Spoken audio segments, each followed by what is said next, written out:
The young man, strikingly handsome yet deeply disillusioned, was none other than our protagonist, Alon. He had once been a slave, laboring 78 hours a week without respite. And now, somehow, he found himself inhabiting the body of a noble in a fantastical world. On the surface, it sounded like a stroke of luck. And, truth be told, it was sort of. The problem was, the character he had possessed was utterly unremarkable. Illiterate, powerless, living each day in idle indulgence as the pampered son of a count. The only notable thing was that he had no idea where he currently was. As Alon basked in the attention of the maids attending him, one of them leaned in and reminded him gently, "Sir, you should retire early tonight. The young masters will be returning tomorrow." Surprised, Alon asked, "The young masters?" The maid blinked, startled by his ignorance. "Master Leo and Master Tonio, sir." "You speak as if you have never heard of the Palacio family," he muttered. At the mention of that name, Alon froze completely. The Palacio family, a name that struck terror into his very core, so familiar it was almost unbelievable. The maids looked at him with growing concern. "Young master," they murmured, worried. Alon pressed his face into his hands, a rising sense of unease tightening his chest. Could this really be psychedelia, he thought, recalling the title of a game he had once played. It was a game he had snatched moments to play during the rare scraps of free time he had as a corporate slave, a turn-based role-playing game. No matter which storyline a player chose, the appearance of the five great sins, wrath, greed, sloth, pride, and obsession, would herald catastrophe. Kingdoms would crumble, noble houses would fall, cities would descend into chaos. Among them, the Palacio family stood out as the most infamous, a decadent noble house, introduced in side quests before the main storyline even began. Alon sank to his knees, utterly defeated. "Of course. I know this place all too well," he murmured, rifling through his memory for every scrap of information he had about the Palacio family. He gazed hopelessly at the grand mansion before him. Seriously, why does it have to be the Palacio family, the first noble house to be utterly destroyed by the five great sins, please? Let me go back to being a slave. 78 hours a week would be a blessing compared to this. What good was a life of luxury when, 10 years from now, it would all collapse? The sensation of fleeting comfort now felt far worse than half a year's worth of unpaid wages. Why, he wondered, did someone like him, someone who had traveled across worlds, have no privileges whatsoever? Wait. Privileges, of course. Knowing the game's outcome 10 years in advance meant he knew the future. That meant he could prevent the causes of annihilation before they ever occurred. Determined to enjoy a peaceful, noble life, he resolved to reform the five great sins. They are probably still just children. Maybe there is still a chance to save them, he reasoned. 2 months later, in his study, he listened to a report. "I have rescued the orphaned children in the East. More precisely, those who had been turned into living test subjects. Among them, I have entrusted the care of the orphanage to a young woman named Yusha." Alon felt a swell of satisfaction. "My instincts were right. You truly are a capable person." "Yes, sir," she replied, bowing. Was that a compliment? Alon could never tell. The young master's face never betrayed emotion. Nodding decisively, he said, "Indeed. Evan, from now on, I expect your support in all matters." Evan stammered, clearly overwhelmed. It is hard to get used to this." Alon gazed at his reflection in the mirror and thought, this face used to show every expression so clearly. But it seems like only the outward expression never fully synced with the soul. Evan was one of the few supporting characters in the game, a loyal figure, which was exactly why Alon had recruited him. Evan spoke cautiously, "Thank you for your compliment, young master, but you are saying this raid was to rescue the girl named Yusha, correct?" "That is right," Alon replied. Evan continued, his tone tinged with respect. "I must admit, now I understand why you chose her. Even with my experience, wandering for years in the mercenary world, that girl is far from ordinary." He recalled the moment they had entered the prison to rescue the children, still astonished. "She is so strong. I do not understand why she allowed herself to be captured in the first place.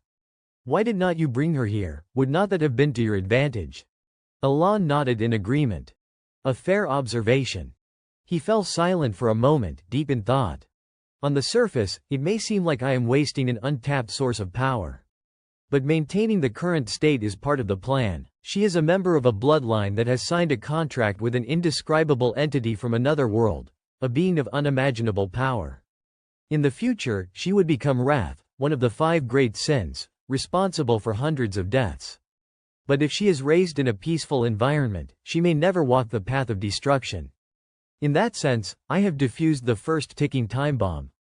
Now I just need to come up with a reason not to bring her here. Alan's voice hardened slightly. Exactly. He pressed his hand to emphasize his point. The time is not right yet. Evan's brow furrowed in surprise. The time is not right. Alan nodded. Yes. Ensure this mission remains secret, and provide for her fully. I understand, sir, Evan replied. Suddenly, Alan produced an item. And this? Give it to Yusha. Evan looked puzzled. A letter, is it important? Alan shook his head lightly. Just a letter of comfort. She went through horror's living experiments, so a small gesture of reassurance will help her regain calm. Evan accepted it carefully. You actually wrote a letter like this yourself. I will deliver it faithfully. Then he mounted his horse, and Alan watched from the window as he rode away. A twinge of unease gripped him. Will it really provide any comfort at all? The true contents hidden within that seemingly simple letter were lines Alan had recited countless times during his hours playing the game, a charm meant to befriend the bloodline and soothe them. Wrathful sins, calm yourself. Sorrows of the dark, oblivion of the light, one will, one belonging. These were all incantations appearing in the storyline of Wrath. But in the game, she had already succumbed completely to darkness, cold, unfeeling, too late for any intervention. Back then, failure led directly into battle. But now, 10 years prior to that catastrophe, perhaps it was not too late. Stretching with a sigh, Alan muttered, one of the 5 harbingers of doom has been disarmed. Now on to the next. It is absurd to think that a single charm could forge a bond with a monster. But after all, this is a race that worships beings from other worlds. It might just work. Those at the extreme edge of the zealot faction, their thought patterns are nearly impossible to grasp. Elsewhere, Yusha silently held the letter in her hands, absorbed in its contents. Evan jumped, startled. Magical energy still radiated from the girl, a phenomenon that defied reason, yet she carried an unnatural, eerie quality, as if not a single emotion stirred within her. She spoke, her voice calm and unflinching. It was you who delivered that letter, was not it, Alan? Why did not he summon me to his side? Panic surged through Evan's chest. What on earth? He thought, floundering for words. It is. That. He stammered. He studied Yusha carefully. For magical energy to manifest so tangibly, it usually required the mastery of an expert. He recalled Alan's words, the time is not right yet. Hastily, he tried to reassure himself, muttering, right, it is just that the timing is not correct. Yusha, sensing his unease, withdrew her lethal aura. Remember the contents of the letter, she said, her tone soft yet resolute. The sorrows of the dark, the oblivion of the light. They will gradually fade away. A stirring of emotion crossed her, subtle yet undeniable. This must surely be a promise known only to the master, she whispered. All right. I think I understand, at least in part. Evan, trembling, sweat coursing down his body, remained on high alert, fully aware of the danger and power in front of him. Yusha's smile was chilling in its calmness, yet somehow imbued with obedience. I will follow the will of the master, she said, resolute. Meanwhile, Alan lay on his bed, a sense of profound satisfaction settling over him. Today has been truly fulfilling. Even the bright moon seems to cheer me on. I must push harder for the next stage. On this side, a stack of books toppled from the shelf, striking Alan on the head. He squatted on the floor, groaning, there is nothing here either. Trying to find clues about the third thread is giving me a headache. Evan hurried over, speaking quickly, young master, we have already rescued the second child you mentioned. A bump had already formed on Alan's head. Really, you made sure to treat the child properly, right? He asked, rubbing the sore spot. Of course, sir, Evan replied. Just then, the door suddenly burst open with a forceful kick. A brash young man strode in. Well, Is not this him, the second young master of the Palacio family, Tonio, he announced, whistling mockingly. How is a literate less fool like you even holding a book? Oh, right. I heard you have been studying recently, have not you, Tonio added, glaring. Alon inwardly groaned. He has always been such a nuisance. How did I ever put up with this before? He wanted to strike back but instead forced himself to act obedient, bowing slightly. It seems you still want to use the library. I will take my leave, then. Tonio grinned arrogantly, stepping on Alan's foot. You know your place, do not you? Suddenly, a knife whizzed past Alon, embedding itself in the wall. From somewhere farther off, a voice called out, sharp and irritated, you pests are far too noisy. Tonio scowled, muttering, what the hell? The eldest son entered, pointing sternly at them. I do not wish to see blood spilled first thing in the morning. Clear out. This was Leo Palacio, the eldest of the Count's sons. Immediately, the two brothers clashed violently. Brother, I told you to leave that rude attitude behind when you enter the library, Leo snapped. Clear out while you still can, Tonio shot back. Alon quietly slipped away, silently grateful as the Palacio estate disappeared from the game map. He recalled his mission, to investigate the Palacio dominion within the kingdom of Asterial. The territory was rife with corruption, overseen by an organization called Avalon. Yet their influence extended further than he had anticipated. Essentially, these worthless siblings were squabbling over who would inherit the family headship, while the underworld held major players and a large-scale drug trade was being managed. Alon realized that for his own survival, confronting these two directly would be suicidal. So he and Evan silently let the brothers fight it out, then slipped away. Meanwhile, the library erupted in chaos. Objects flew in every direction as the brothers' battle intensified.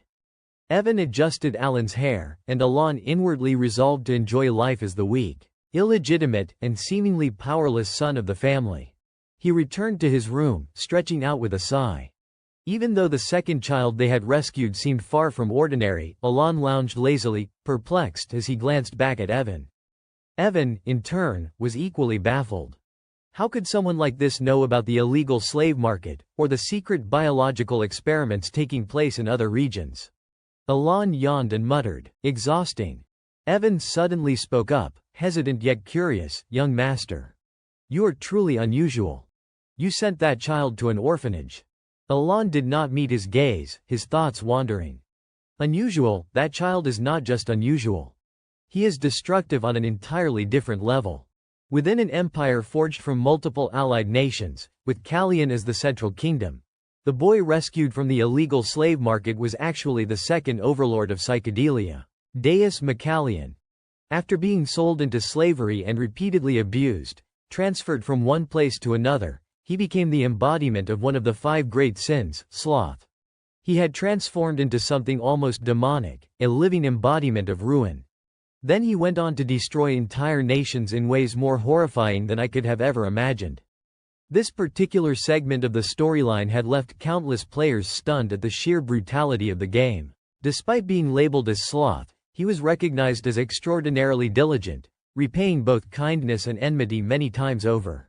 That was exactly why I had emphasized to Evan the importance of treating Deus with the utmost care.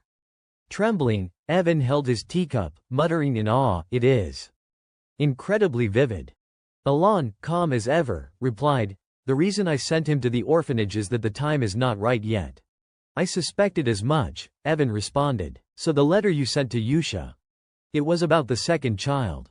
Alon recalled the letter and confirmed, yes. He also recounted the part about the keyboard discussion. I instructed her to take care of the somewhat frail child I sent, he explained. He looked so lonely, his body covered in wounds. At that moment, a small pair of feet approached.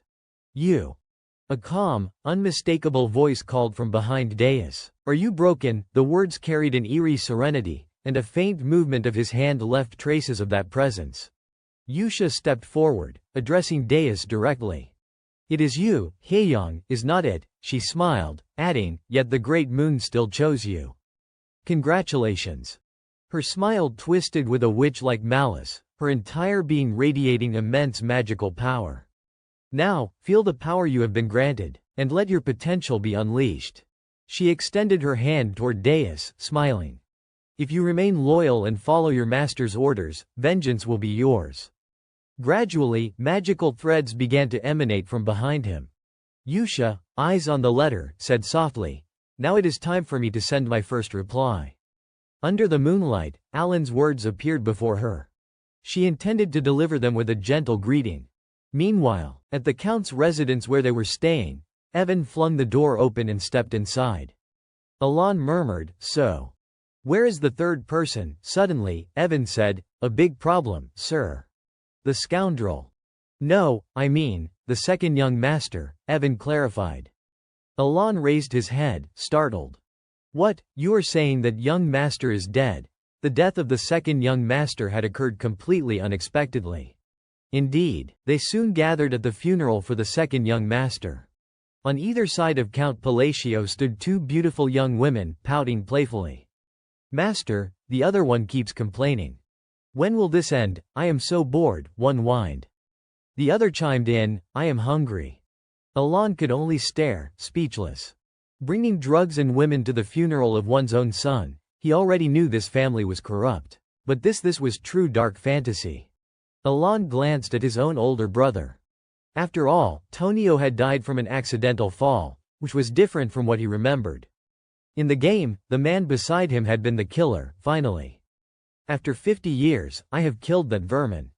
Now I am the rightful heir." Financially, the Palacio Count's estate. He wept dramatically, proclaiming that at last he had slain that foe after decades. Yet in that moment, his expression seemed almost blissful, a twisted stroke of fortune. Alan looked on helplessly, at least trying to mask his own emotions. The mastermind had to be Leo or one of his minions. Alan stared at the body lying in the coffin, thinking to himself that all he needed to do was resolve the 5 great sins. Time then moved forward a year. With the succession issues settled and Leo having consolidated control over the drug trade, the Count's territory had grown noticeably peaceful. Alan and Evan sat facing each other, with Evan quietly eating from his plate as Alan observed. Alan looked down at the pages, thinking to himself. Over time, he and Yusha had become pen pals. Maintaining this correspondence could prove useful for the future. Within the letter, Yusha began recounting their observations. Yuna is excellent at hide and seek. Hidan is skilled at battle games. Deus is growing normally, and he enjoys the chaotic season. Alan read the words with a faint smile, noting that they all seemed like well-behaved children. Below her message was the monthly list of benefactors. Upon seeing it, Alan exclaimed, "The list has grown again. It was fascinating to see so many patrons supporting that small orphanage." Evan added, "Though it is a bit unusual, this is certainly a good thing." "Oh, and about what you have been searching for all this time." Evan continued, "I received a call from the Information Bureau. They have found a lead." Alan, eating as he spoke, perked up. "Really, that is a relief. It must be a list of the third overlord. Finally, I can locate him." At that moment, light from the window flooded the room, brightening everything. The two of them worked in silence, each absorbed in their own tasks. Elsewhere, a blood-curdling scream pierced the air. This was the Margot drug distribution point. Moving forward, two voices spoke calmly, almost casually. "The Palacio family's scum is generous. He always rewards us handsomely." "Yes," replied the other. "Our organization now counts several hundred members." Then, before them, the scene shifted, revealing the bodies of the murdered. They froze at the sight. The victims screamed in terror, "No, my hands won't stop, help!" In a horrifying instant, all of them simultaneously ended their own lives. Nearby, a shadow lingered silently in the darkness. Yusha appeared behind it, her voice smooth and chilling. "I quite enjoyed today's puppet show. Seems there is still much to report." Upon seeing her, Deus turned to ask, "Does doing this even matter?" Yusha glanced at him, her tone teasing yet sharp. "Why do you pity them?" "No," Deus replied. "They used others to manufacture drugs. I just do not know if this relates to my own hatred." "Of course it is useful," Yusha countered, a wicked grin curling her lips. "We are preparing the space for his return." Her smile grew more sinister. How could we possibly let this place look shabby when he arrives? Deus, expressionless, simply said, understood. Without another word, the two of them unleashed their magic. Whirling winds rose around them, and in the blink of an eye, they vanished, ghost-like, floating through the night, ensuring events unfolded exactly as he wished. Then, a brilliant flash illuminated the night sky. Beneath the serene crescent moon, Yusha's voice rang out, "We, the azure moon, shall be your sword." The place was deserted now, leaving only a deep crater in the earth. 2 years had passed since Yusha and Alon had become pen-pal friends, and Evan dragged his exhausted body across the ground. "Where are you, sir?" he muttered, collapsing onto the grass. "I am back." So the young master was in the backyard. That figured. "Oh heavens, Evan, you startled me," Alon said casually, gesturing him over. "The 5th child has been safely delivered to the orphanage." Evan froze in disbelief. By this time, the remaining 3 sins had already been rescued as well. Alon handed him some food. "Here, eat." "Yes, thank you, sir." While passing the meal to Evan, Alan's thoughts drifted back to the search for the 3rd child. The sin of greed had been troublesome, but with his gamer instincts and after squeezing Evan's labor down to the bone, everything had turned out fine in the end. After Evan finished eating, Alon said, "You did well running all over the place. You can rest for a while." "The orphanage mission is over?" Evan asked. "Yep. It is done. Thank goodness." Evan lay on his back with a long sigh. "But young master, you do not seem happy." "Are you sure?" "You think so?" Alon pointed to his mouth. "Look, I am smiling." He forced the stiffest, most mechanical smile imaginable. "Just take it as is." Sunlight spilled over the grass as Alon stretched, breathing deeply. Things were progressing better than he had anticipated. Everything was going smoothly. All the contracted spirit masters had become the 5 great sins due to past tragedies. Though these tragedies were embedded in their backstories long before their awakening, saving every one of them perfectly before those events unfolded had been nearly impossible. Saving them afterward would have been even more dangerous. "How's the orphanage doing?" Alon asked. Evan handed him a letter. "Same as usual. Everything is running smoothly. The children who used to look like broken dolls. You said they are looking brighter now." Alon opened the envelope. "Really? Then we won't need any more caretakers." He had not expected Yusha to handle things this well. Maybe it was because her character was deeply tied to the Moon Orphanage. She definitely hated outside interference. "Seen this way," Alon said, calling Evan closer, "Yusha really is just a good kid." "So anything special in the letter?" Inside, Yusha had written, "Everyone is well. Some of the children here are growing into very beautiful boys and girls. You truly do not need to worry about the supplies anymore, nor about the new children you have sent." When Alon finished reading, he felt genuinely relieved. It was wonderful to see them all being raised properly. He even found himself thinking about how all 5 sins were growing up normally now. Environment truly mattered. "So when do you plan to meet the children?" Evan asked. "You always say you will make time for it." Alon hesitated. "About that." Outwardly, he acted unsure, but inwardly he had no intention of meeting them directly. Getting closer to them would help in many ways, but the process of becoming a sin was horrific, and their personalities as seen in the game's flashbacks had been terrifying even in childhood. He thought it through carefully. Yes, saving them before their awakenings should help, but they were still frightening.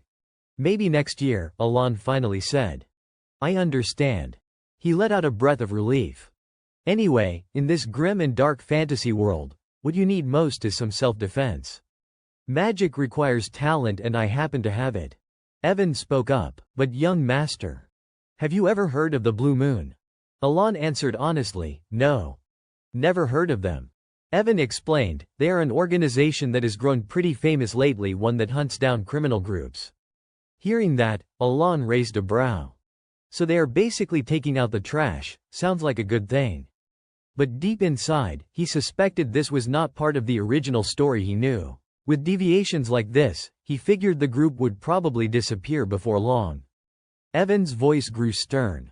"But right now, they have started killing nobles too. That is why I thought you would have heard about them." The young master called out, "Evan. From today on, you will sleep in the room next to mine. It is getting late.